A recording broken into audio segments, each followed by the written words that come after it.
Então, pessoal, estamos de volta aqui. Vamos novamente tentar continuar discutindo esse assunto. Que a questão é o seguinte: grandes revistas que têm impacto muito expressivo no exterior, como por exemplo a Nature, a Scientific American, eles possuem uma indexação popular que as pessoas leem. Eu compro o Scientific American, eu comprava quando eu estava na high school, no colegial, aí no Brasil, né? Muitas pessoas compram só para se divertir, assim como a Nature. Eu não sei se a National Geographic, acho que a National Geographic não é considerada científica, mas a gente encontra no exterior revistas que têm altos impactos, né, um fator de impacto muito forte, que existem grandes indexações de artigos que possuem versões populares. Essa não é a realidade para as revistas brasileiras. Então, essa necessidade que existe de se publicar em revistas internacionais faz com que o povo fique alienado das pesquisas que estão acontecendo no país, né? Então, essa atitude da CAPES, ela é certa ou ela é errada? Você acha que isso atrapalha ou ajuda o país? Isso atrapalha ou ajuda as pesquisas? É uma pressão muito ruim para o pesquisador? É uma pressão boa para o país? Né? William, o que você acha disso? Aham. Olha, é uma via de mão dupla, porque para conseguir ter acesso a uma revista de alto impacto, a ciência tem que ser muito boa e tem que estar na crista da onda, tem que estar na discussão entre a maioria dos cientistas daquela área. E a gente, como cientista, a gente luta para acompanhar aquela linha de pesquisa e participar da roda, né? Então, os assuntos são muito complexos. E aí, depois a gente tem que pegar um assunto muito complexo e traduzir para a linguagem mais acessível possível. Isso é um desafio imenso, porque tem que ter, a pessoa tem que ter em mente uma série de conceitos anteriores para entender o assunto. E a gente está todo dia estudando o assunto, a gente vive a vida estudando o assunto.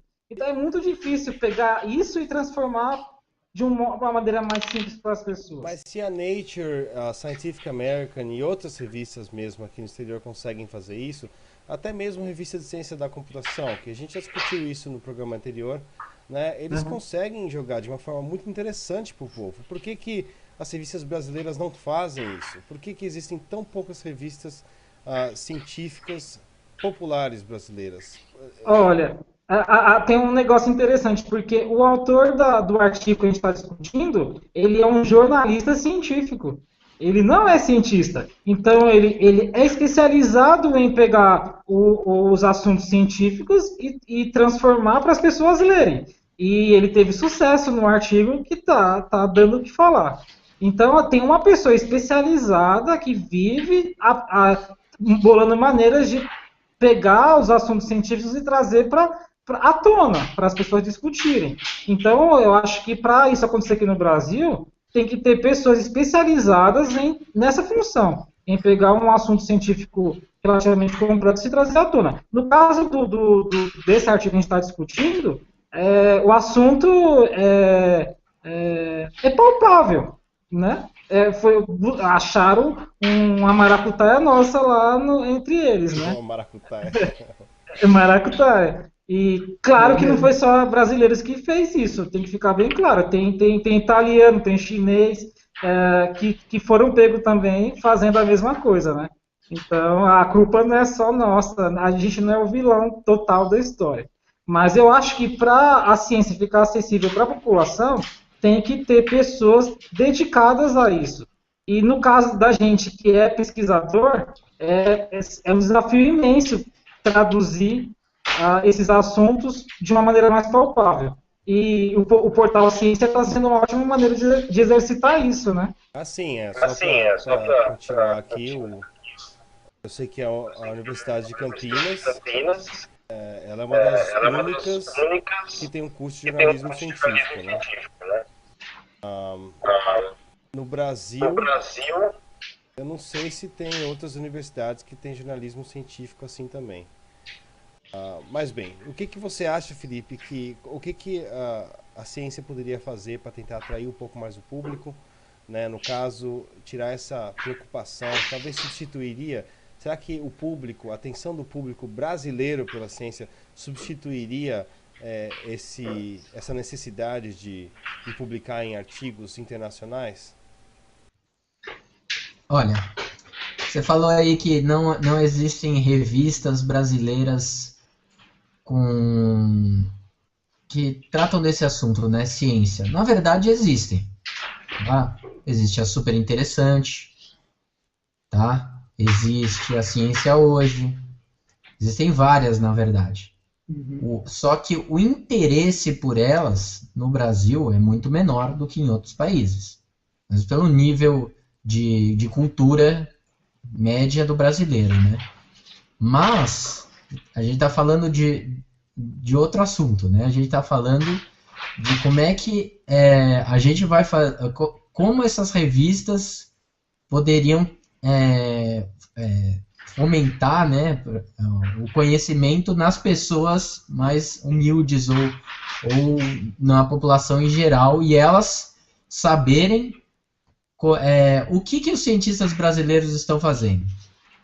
Bom, primeiro que o problema começa nessa fábrica de papers que está instaurada, né? Tipo, o pesquisador ele não está interessado em, eu vou desenvolver isso aqui. Poucos pesquisadores ele está preocupado, eu vou desenvolver isso aqui para alimentar a indústria nacional. Eu vou desenvolver isso aqui para proteger o meio ambiente. Eu vou desenvolver isso aqui para diminuir a pobreza no país. Não. A maioria dos pesquisadores no país, eles estão preocupados na publicação final deles. Ou seja, aparecer na revista. Por quê? Porque aquilo é o que vai manter ele dentro do meio científico. Aquilo é que vai trazer dinheiro para ele. Então, se você continuar com esse sistema de ranquear o paper que é gerado, de bonificar por quantidade, a gente sabe que não é só o brasileiro que faz um negócio desses. É meio que um instinto do ser humano. É óbvio, não a maioria dos seres humanos. Mas eles vão... Quanto mais você acuar, quanto mais você forçar ele a publicar, mais ele vai procurar estratagemas aí, né, maracutaias, como o Will disse, que faça com que a importância dele no meio científico melhore e ele continue recebendo verba e publicando. Então, eu não acho que o problema é a revista, é a divulgação. Não, o problema está embaixo, está no que está sendo, na preocupação do que está sendo pesquisado e como isso está sendo revertido para a população. É uma coisa muito interessante que você está falando, porque é como se o que aconteceu fosse consequência, né, da situação que a gente se encontra. E isso realmente é interessante, que até no nosso site do Portal Ciência, o artigo que foi escrito pelo Gabriel Monteiro, comentando esse artigo da Nature, você vê pessoas discutindo lá se foi sacanagem mesmo dos pesquisadores, será que os pesquisadores são realmente culpados por terem fazendo isso, ou eles foram forçados a fazer isso, senão eles não vão conseguir de forma nenhuma verba para continuar a pesquisa. Será que o Instituto não vai conseguir verba para continuar fazendo o que eles querem? Ao mesmo tempo, você pergunta por que eles publicaram em revistas brasileiras e não em outras revistas. É uma questão muito interessante mesmo, né?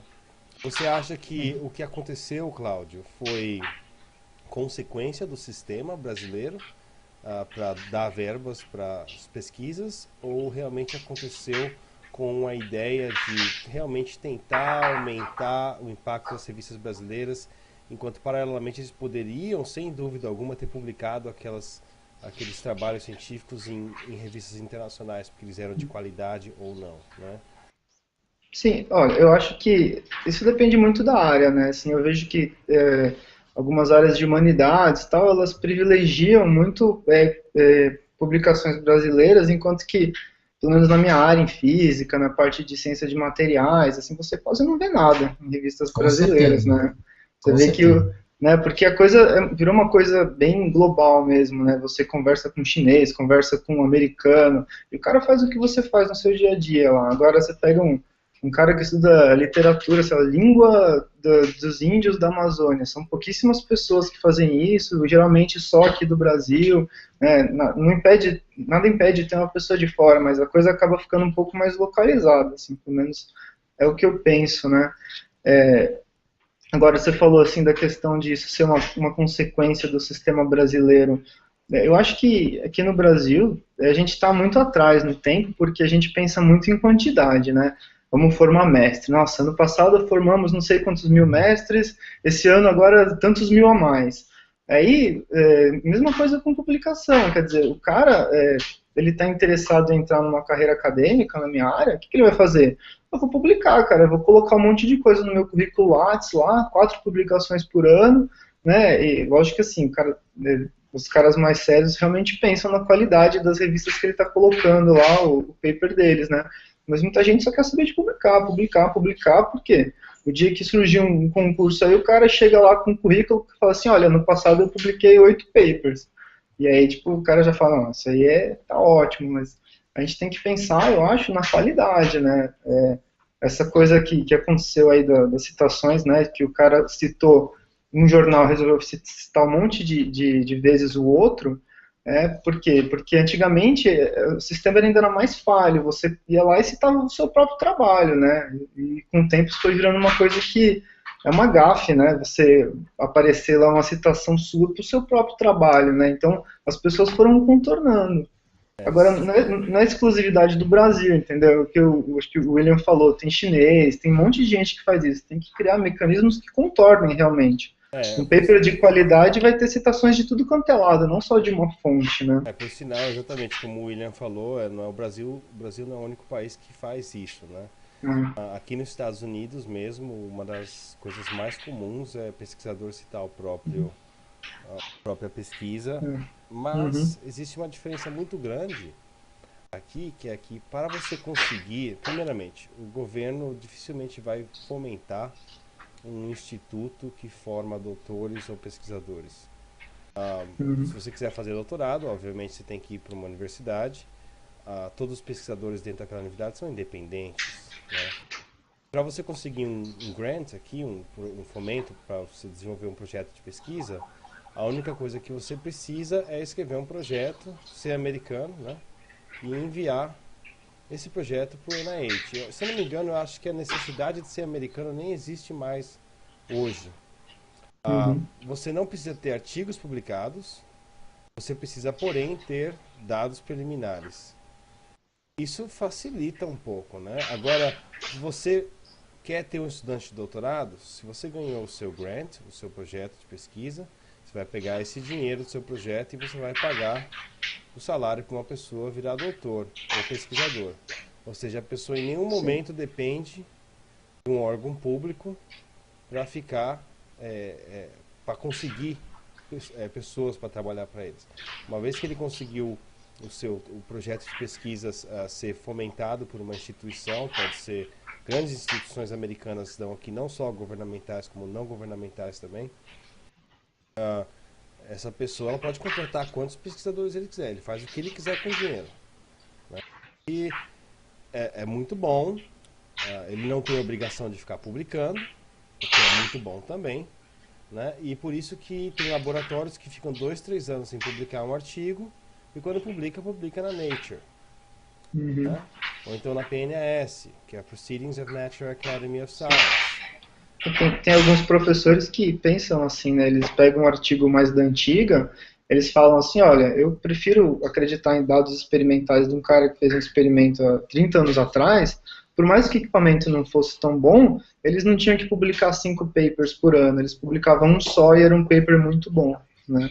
Então tem isso também, né, que você está falando, né, qualidade em detrimento da quantidade, né? Acho que é isso que teria que ser a preocupação hoje em dia, né? Então a gente vê que nos outros países, como o William falou, a China, muitos países europeus também fazem isso. O que chegou ao ponto de terem que desenvolver softwares para tentar identificar essas falhas, que é o que fala no artigo, né? E o esquema brasileiro tentou até escapar desse software, que é usar quatro jornais simultaneamente, um citando o outro, e não só uma coisa bilateral, né? O que é interessante. Na verdade, aí chegou no ponto do mau caráter, né? O cara já desenvolveu um esquema, né, para se beneficiar. É mau caráter, né? É um esquema fraudulento.